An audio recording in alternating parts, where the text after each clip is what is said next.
we're learning about Rstudio basics today. So quickly, right, we want to make sure we remember that there are 4 panes in our there are 4 panes in our Rstudio. Okay, so if we go to our Rstudio, okay, I'm going to go to the home page here. If we go to our Rstudio right here, we scroll down to Rstudio, and that's what we're going to click on. I'm going to minimize my screen here, and so you guys can see the PowerPoint and my Rstudio here. Okay, scroll down Rstudio. So when you click on Rstudio, it should take you to your Rstudio. Now, yours will all be white. Okay, yours will all be white because I've changed mine up a little bit, and I'll show you guys, if we have time, I'll show you guys how you can change the backgrounds if you want, if we have time another day. But today is just about putting in some codes and noticing some of the things that pop up in our different windows and panes here, okay? If you're not seeing all of your 4 panes, okay, you can go right up here where you have like that 4 square window, 4 pane window. Click on that and click on show all panes, and it should bring up all 4 of them for you. Okay, so once again, if you're not seeing all 4, the untitled, the console, the environment, the files, click on this little window here, show all panes, and it should bring up all 4 of the panes here. Okay, now just a quick reminder, our preview pane, okay, this is going to be our spreadsheet. This is where we're going to be able to see our data in rows and columns. And we can't see it now because we haven't populated any data yet. Our console down here, okay, our console is where we put in our code. Okay, this is where we're going to enter our code. The plot is where your plots or graphs or visualizations will generate. So in this bottom right here, we have files, plots, packages, help, viewer. This has a lot of things. So on the tab of plots is where we'll see our graphs, okay? And our environment pane, this guy right here, this is where it shows us what data we're currently using and populating it with. So we are going to be looking at some data that was collected by the CDC. That's the Centers for Disease Control and Prevention. The CDC is a government agency, and it collected a variety of data about teenagers. So it surveyed a bunch of random teenagers about certain topics, okay? So we're going to be looking at the data that they collected about those certain topics. Some basic Rstudio norms here, guys, okay? R is very sensitive to every little detail. So that means if it's uppercase, lowercase, spacing, spelling, etc. Okay, so you have to be very careful to type in the code exactly as it is. You must click run after every line of code. So run is this guy right here in the preview pane. Okay, so you're going to click run after every line of code, or you can hit enter after you write your line of code. Okay, you hit enter and it will run it for you as well. Okay. And then of course it says your cursor must be on the line that you want to process. So you need to make sure that your cursor, the little blinking line here, is on the line that you want to process. All right. So this is where we get started with some coding. We're going to start. So before you can start playing around with data, you need to tell Rstudio what data you want to play around with. Okay, you need to tell it to pull out the data from its reserves. Okay, so that's what we're going to do. So we're going to load our data set.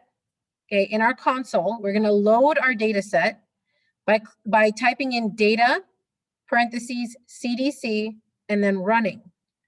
So make sure that the D in your data is a lowercase. So I'm going to come to my console right here, and I'm going to say data, parentheses, and CDC is the name of the data. So you're literally, the function that you're giving Rstudio is the data. You're telling it This is the data I want you to load. This is the name of the data I want you to load. So data parentheses CDC, okay? And then you can click on run here. Okay, not much changed, right? Not much changed, but you should see in your environment window right here, you just got some values, right? And the name of it is a CDC. So that means Rstudio took your code and like, okay, that's the one you want. But that's all it gave you. It's just, it populated it. What if you want to see your data? Okay. Ooh, yes. If you want to clear your console, Amber asked a good question. If you want to clear your console, Amber, you can go to edit and then go to clear console and it'll clear everything in your console here and you can restart. Okay. All right. So let's say you want to view your data now, right? So you want to view all the data in your data set. Sure, you pulled it up, but you can't see it. So now you're going to put in this code, view, and the name of the data set. So view CDC. Notice the V in view is capital, so we need to make sure that we also capitalize the V in view. Okay, there you go. And then you're going to hit run. And look what just happened. A lot of stuff changed, right? Okay. You can see here in the environment pane, look what happened. Instead of promise, you now have a summary.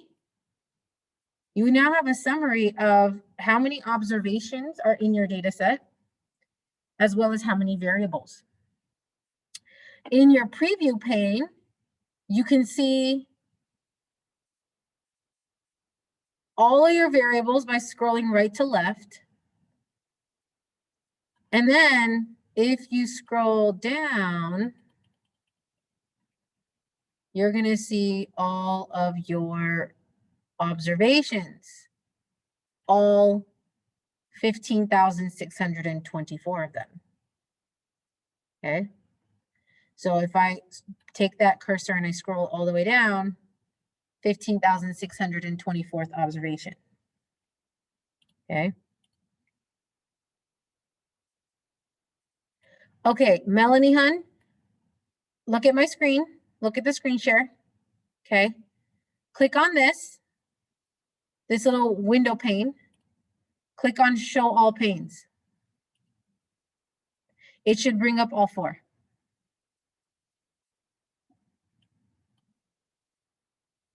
Okay, good. All right.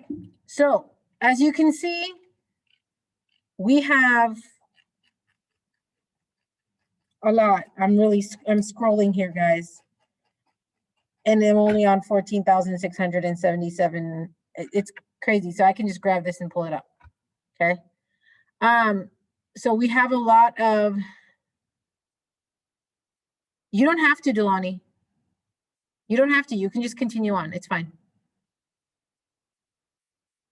Okay. But you can clear it if you want to by going edit and clear console. Okay. All right. So we have 15,624 observations. That means that 15,624 teenagers took this survey. Okay, that many teenagers took this survey. We have 33 variables.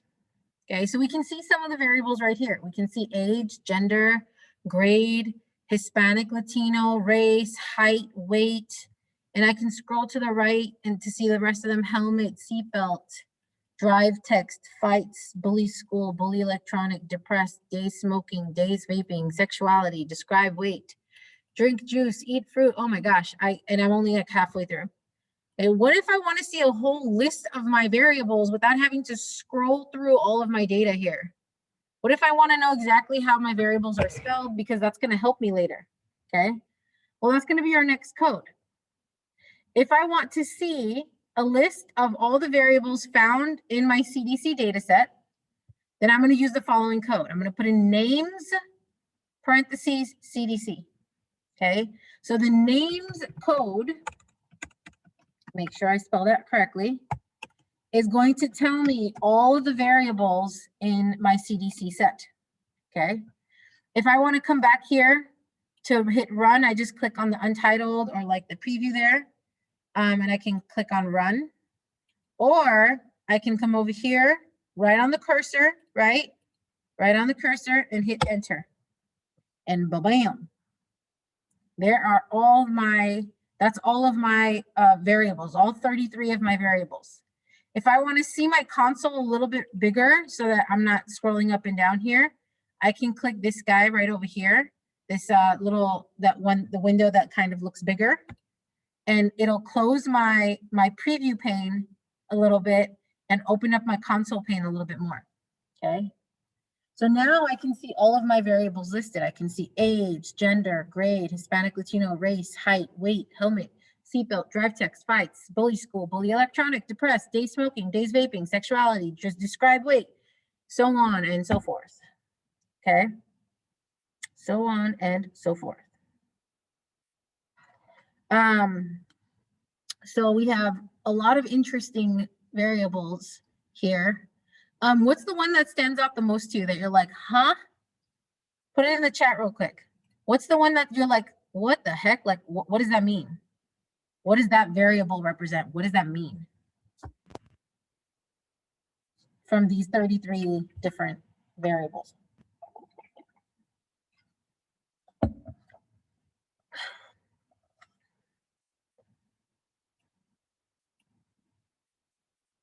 Okay.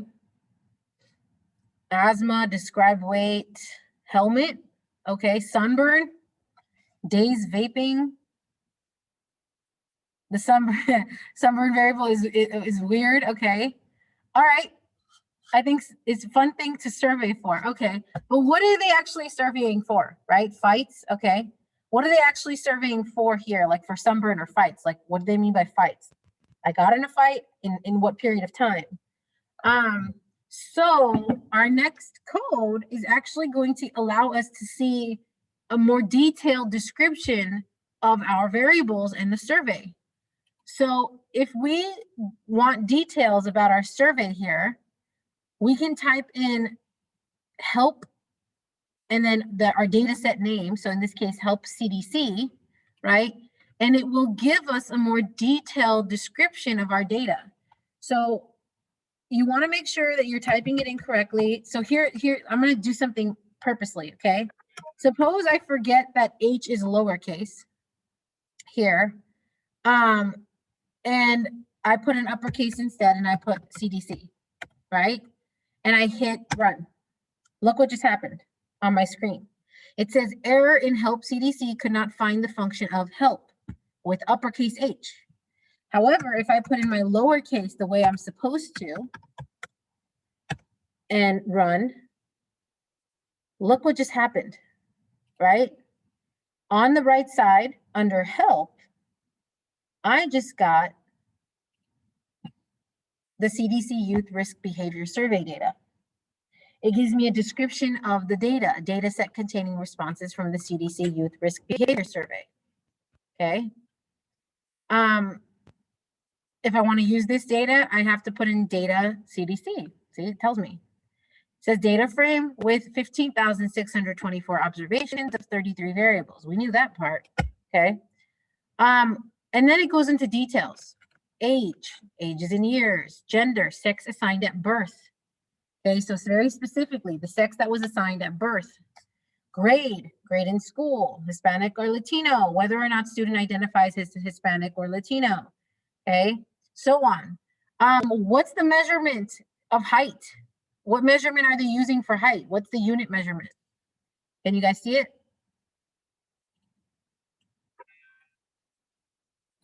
Yeah, we should see that it's meters, right?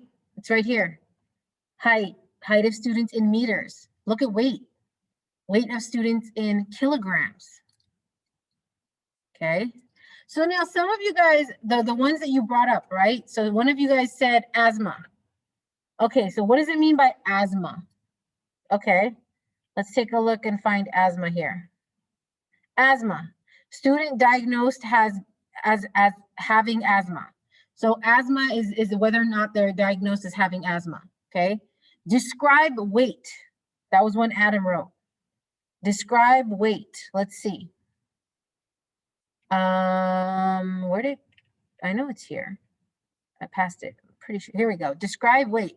Student perception of their weight relative to what they believe it should be. Okay, so this isn't necessarily about like what their weight is. It's about whether or not they think that they're overweight or underweight or good, based on what their weight is, right? Okay.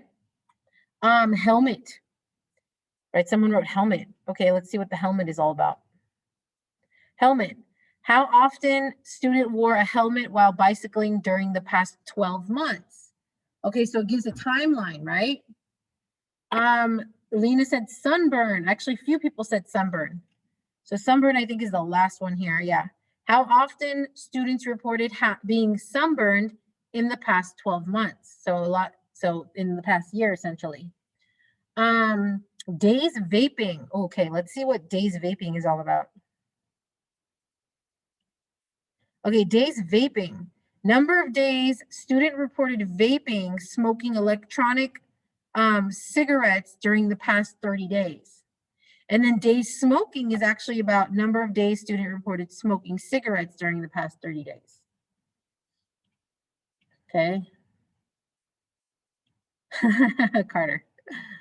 And then Araya said fights. Okay, let's look at fights. Fights. Where is it? Fights. I know I passed it. Did you guys see it? Fights right here. Number of fights a student has been in during the past 12 months. Okay. So it gives us a nice description of our data, right? So help is a good function for getting more detail about your variables. Okay. Now, rows and columns. Okay. Suppose our data wasn't so nicely packaged for us and it didn't give us this number. An easy way to figure out your rows and columns is to do dim CDC. Okay. Dim CDC, DIM. Okay. Dim stands for dimensions, right? What are the dimensions of my rectangular? Think of the rectangular form of your data, the form of the format of your data that the computer understands. So you're asking the computer, what are the dimensions of my data? Okay, what are the number of rows and columns?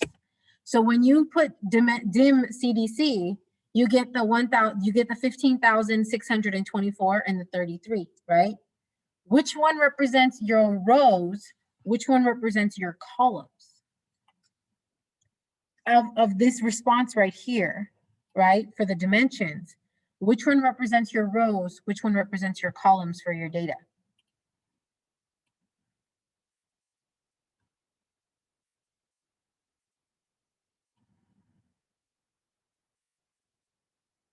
I'll take any responses in the vocally or in the chat.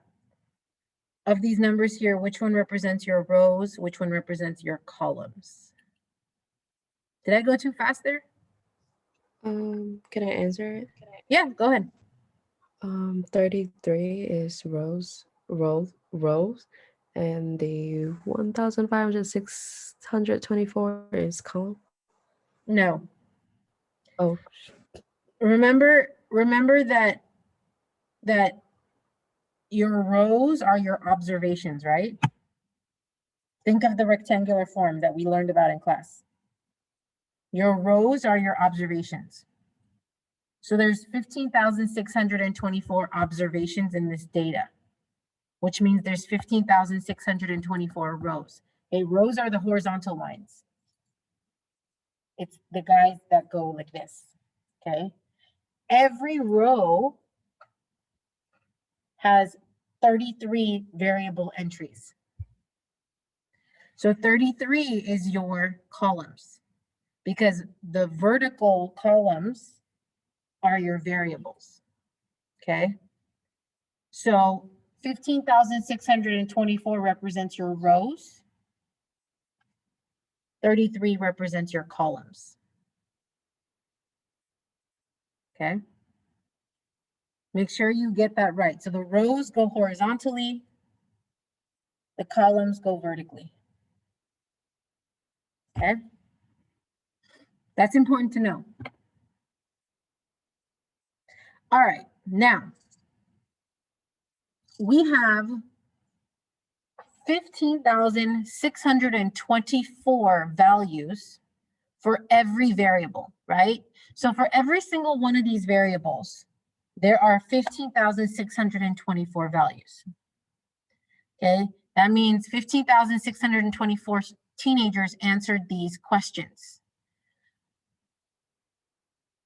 It would lead us to think that, okay, how many of them answered in a certain way, right?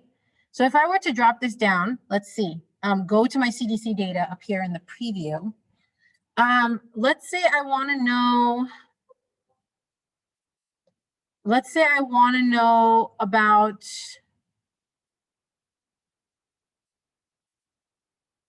seatbelt. Okay, let's say I want to know about their seatbelt, right? What were their responses for seatbelt? There's 15,624 responses for seatbelt. Okay, and when I take a look at them, I can see that there's always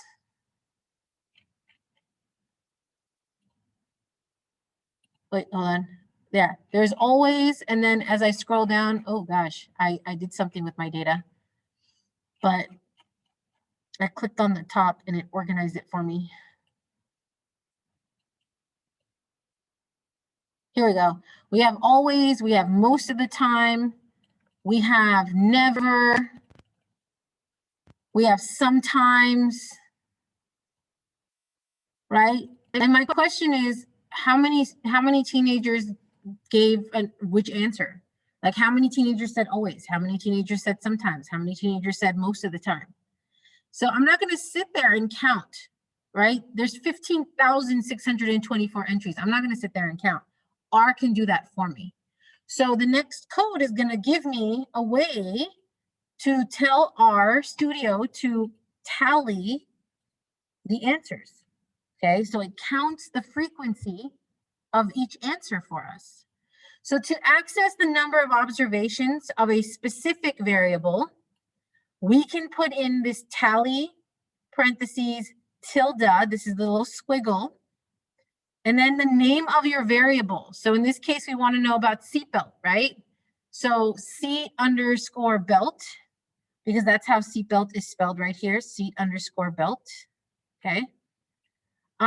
Comma, space, data equals CDC, close the parentheses, okay? So if you don't know where the tilde is, that's actually right to the left of number 1, okay?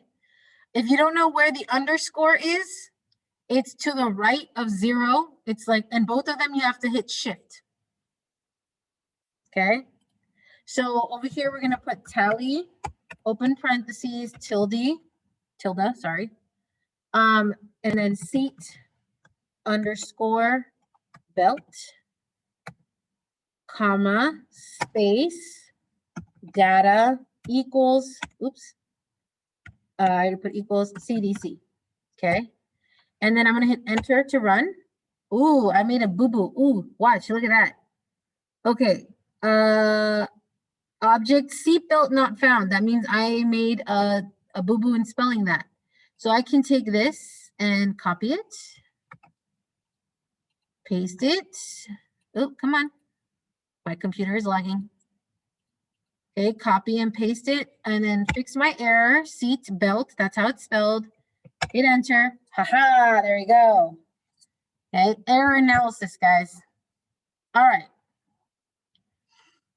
So when I do the tally, it gives me the response options, right? It also gives me a tally, aka a frequency of how often that response was given. okay, out of the 15,624, okay? So over here, we can see that the highest number of frequency is always. 8,543 students said that they always wear their seatbelt when someone else is driving here. 3,429 said that they wear their seatbelt most of the time. Over here with the NA, we have 1,554 teenagers that did not respond, so no answer, okay? 326 out of the 15,624 said that they never wear their seatbelts. Not good. Tisk, tisk. And the rarely, tisk, tisk, okay? So we can see our responses here. So never, rarely, sometimes, most of the time, always, right? And then no answer. And if you actually took each one of these frequencies and you added them up together, if you took all these frequencies and added them together, you get 15,624. Okay. So now let's try this. Let's do the same tally, but this time let's do it for height. Tally, parentheses, tilde, height, comma, data equals CDC. So you see how like most of the code stayed the same. The only thing that changed is the name of the variable that we want to tally, right? But the tally stayed the same. That's the function. The data equals CDC stayed the same because it's from that data set, right? So all we changed is the name of the variable. Enter. Oosh. What do you guys see?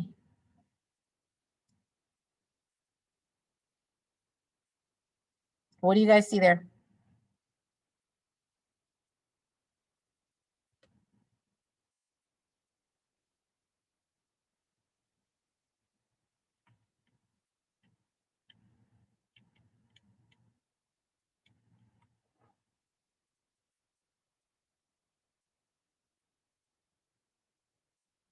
Okay, so the number of the heights, it's in order, yes, from least to greatest, okay?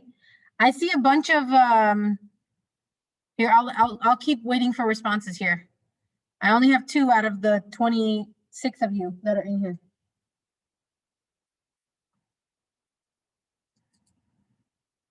What do we have here? What do you guys think? Yes, number of the heights, it's in order.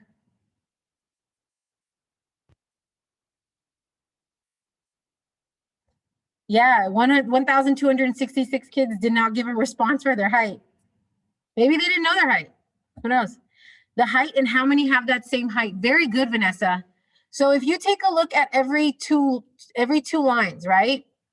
Every 2 lines, we have the height, that's the decimals there. And then we have the frequency of those heights, AKA how many people gave that same height, right? Why do you think it's like 1.52? Are we used to these heights? 1.8, you know, 2.01. Why is this in feet? No. No, what is it in? It's meters, Yeah. That's what they use in Cambodia. Yeah, that's what they use around most of the world. I think America is the only country that uses feet and inches, right?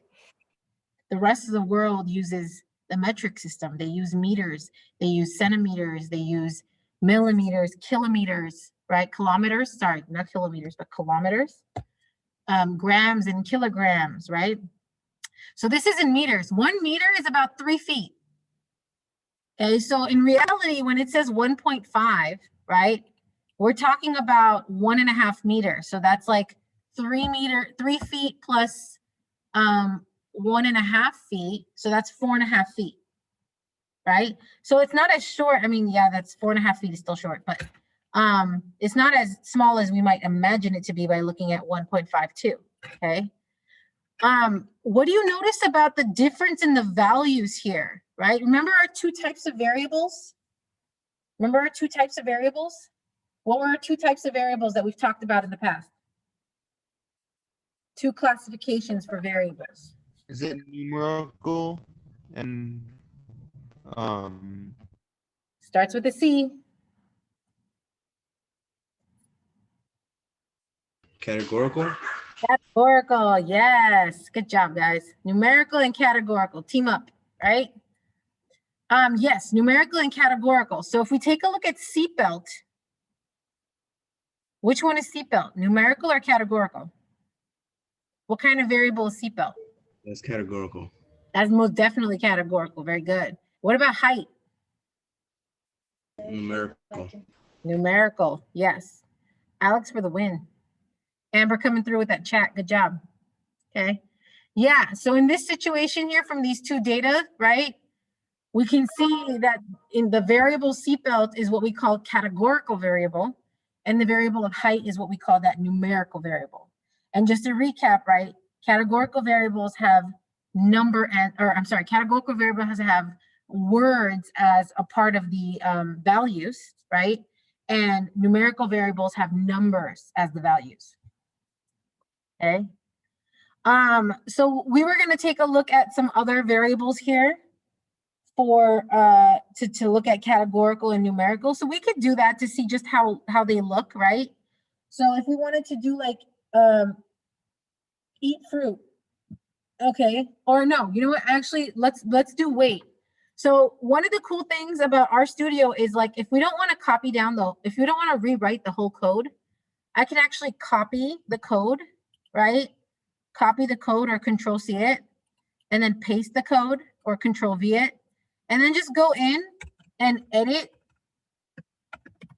like what I need to edit. Like in this case, I'm just editing the variable. Enter, and here is the weight. Okay. Wow, that's a lot of scrolling. Let's see here. Let me open that up a little bit. Oh, that's a lot more responses for weight, isn't it? Okay, we can clearly see that weight is a numerical variable. And there's a lot more, what's the word when there's a lot more different responses? What's the word that we learned for like a variety of responses? Variability. Good job, Natalie. Yes. Okay. So weight has a lot more variability, right? Look at that. Whew. That's interesting. That'd be an interesting histogram to look at. Or dot plot. That'd be an interesting dot plot to look at. Weight would probably be best as a histogram though, simply because there's so many. You could just click like you can do intervals of weight and look at the histogram of the intervals. So like, 40 to 41 kilograms, 41 to 42 kilograms, 42 to 43. So instead of like the decimals, you could actually do intervals of the whole numbers and see how many fall into that interval there. But yeah, weight is most definitely a numerical. Let's look at grade. Okay, grade, I mean, we're talking 9th, 10th, 11th, and 12th. But grade is given as a categorical variable. So let's see why. Even though 9, 10, 11, and 12 are numbers, right? But let's see why grade is a categorical. So I'm just going to paste the code again here because, why do the whole thing over? And then change my variable to grade. This is error. Fun left, right. Interesting. Oh, because you put a dash, Melanie. It should be data equals CDC. It should be equal sign, data equal sign CDC.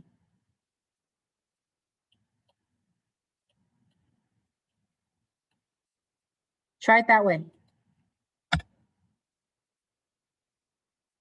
No worries. That's what we're here for. All right.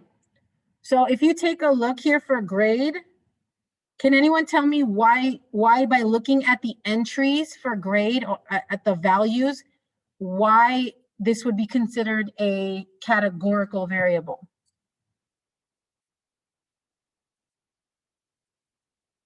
Why would the grade be, yeah. Can everyone see Vanessa's response on my screen? it's really just mainly has to do with the fact that the word grade is at the end of the entry, right? 9th grade, 10th grade, 11th grade, 12th grade, or ungraded or other grade. That's also an option there. So it ends up being a categorical variable, okay? Let's take a look at gender. I wonder if the data is like, if out of the 15,624 teenagers, like how much more male teenagers took the survey over female teenagers or vice versa? Or was it pretty even, right? Let's take a look. There you go, gender. So instead of grade, you put in gender. Still categorical because you have male and female. What do you guys think? We had 118 not answer, so they did not feel comfortable identifying themselves as male or female. Okay, but what about the rest? Did the surveyors go toward one gender way more than they went to another gender?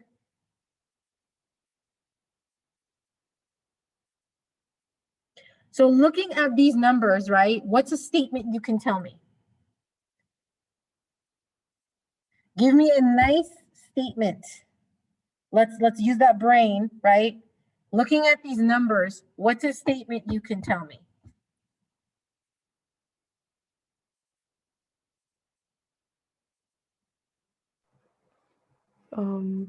Miss K, can you repeat the question again, please? So looking at the gender tally, right? What can you tell me about the gender of the teenagers that took this survey? There are 8 more females than males. Okay, there are 8 more females than males. Well, That's actually, because there's. Yeah. Say that one more time. I said that actually reported because there's 118 that didn't. Right. Okay. So 118 people didn't answer if they were male or female. Okay, Vanessa made another very general statement, but actually that's the kind of statement that's usually made in the world, right? The number of females to males that took this survey is fairly equal, right? If there's only an 8-person difference out of 15,624, they made quite a bit of effort to make sure that there was equal representation, right? And it could very well be because, and this discrepancy could very well be because of this 118 that didn't actually report, right? Or didn't answer whether they were male or female, right? So that could have a lot to do with it. You never know. Okay. Adam, I understand why you would jump to that statement, but when it's this close, we don't want to make a blanket statement like that when it's this close. If there was like 1,000 gap, then be like, yeah. But when it's so close where there's only an 8-person difference out of 15,000, you don't want to make that statement. Okay. That's blanketly. And if anything, you want to say it's very close, right? They're practically fairly equal is a very good way of saying it from Vanessa. Okay. All right. Good discussion. Okay, so this brings us to what we're going to be using next week when we're doing our labs. Okay, as I said, on Monday, we are going to be doing our lab 1A. It is the first lab of the year, okay? And what we're going to do is we're going to come to class. There's going to be an assignment on Canvas where you're going to open up the lab and you're going to input your answers on a Google document and then submit that, right? But you need to load your lab because your lab is on in your Rstudio. So what you're going to do, the code to load your labs in Rstudio right here, to load your labs on Rstudio, you're going to put load_labs and then parentheses, but you're not putting anything inside the parentheses. So load underscore labs, parentheses, okay? And then you're just gonna hit enter or run, and look what it brings up. Wait, why didn't you bring it up?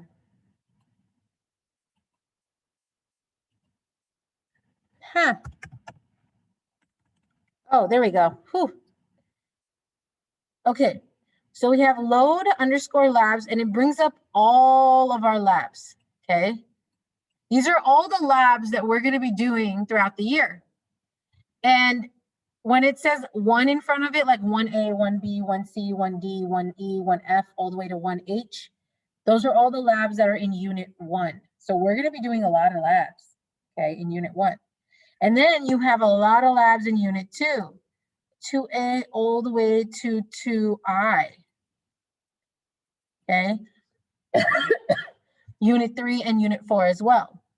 So every time you want to load a lab, you're going to go to load underscore labs, parentheses, and then it says enter the number next to the lab you would like to load. So on Monday, we're going to be doing lab 1A, okay? That doesn't mean type in 1A. They want the number that is right next to the lab right here, okay? So you're gonna put that 1 in there. Now I want you to pay attention to where your lab pops up.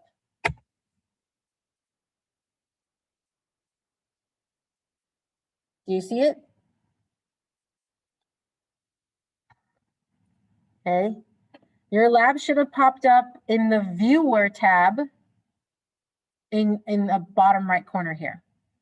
It should say data, comma, code, and Rstudio lab 1A. The directions, follow along with the slides and answer the questions in red font in your journal. Don't do that, okay? You are going to be given this Google Doc here, which takes you through your lab, and you're gonna be following along with the slides and answer the questions written in red, okay, on this document. Your answers should be typed in blue, okay? So as you work through your labs, you're gonna work through your labs by clicking on these arrows back and forth, okay? Keep going. Notice that some of the slides have information, very important information. They have questions in red, which you have those same questions on this document in red, okay? And then whatever you see here in the gray boxes, that's code that you're gonna put into your console, okay? That's all code you're gonna put into your console here. And in your lab document, these are what's in blue here, okay? Your code's gonna be in blue. Now, as you work through your lab, it's gonna ask you to go through different types of commands, different types of code into your console. You're gonna be exploring what each of these represent, okay? Now, as you go through this, you're gonna see a lot of code that you're gonna need to know, okay? So what I've done is I've created a document. It's a very basic document, but it's gonna be your Unit 1 R code helpline. And each of you are going to make a copy of this, and you're going to put it in your IDS folder. And I'm gonna put this link, listen, in the chat right now. I want everyone to click it and make a copy. Okay, you are going to put in the code and the purpose of each code on this document for a reference for yourselves. And listen to me when I say you will need this as a reference, okay? You will need this as a reference. So you're gonna put in, so we went through a lot of different code today, right? So if you put in our very first code, you would put in data, parentheses CDC, under purpose or what it does, you would put in to load the data set, because that's what data CDC does. That's what data parentheses anything does. It loads your data set. Hey, Ms. Kate. Yes. for the view code, do you underline the capital V? Yes. No, you don't have to underline the capital V. Just make sure it's capitalized when you put in the code. Yeah. Sorry. Yeah, that was just there so you can pay attention to it. Okay, so this is essentially something, it's a living document that you will need to go in and add to after every lab or during every lab. This document is for you because you will have lab quizzes. Okay, you will have lab quizzes and you want a nice concise place where you have your code written down. Okay. So I would say that your homework is to update this document. This document, Vanessa, is only for unit 1. When we do labs for unit 2, we will make another copy and we will have a unit 2 R code helpline. Okay. So this one is mainly for unit 1 codes, and then we'll have unit 2 codes. Okay. So, but here's the thing. So update this document, that's your homework, as well as continuing to put in snacks into your participatory campaign. Because later on down the line, when I say later on, I'm talking very soon, we are going to be using the data that we've collected from our snacks in the R programming, and we're going to be using that data to analyze. Okay. These slides are lesson 13, Rstudio basics. If you go to your unit 1 section 2 page, okay, unit 1 section 2 page, they're there. Oh no, wrong one. I clicked on the wrong thing. Unit 2, here we go. Scroll down, lesson 13. Okay, and it should be that PowerPoint right there. Okay. I will make sure that it's published. Hold on.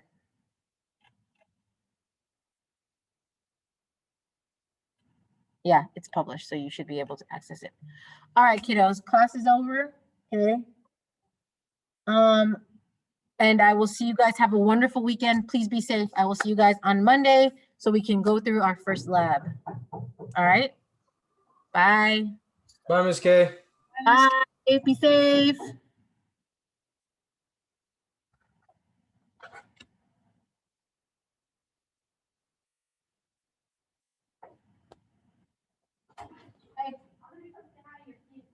Oh, they just already logged on.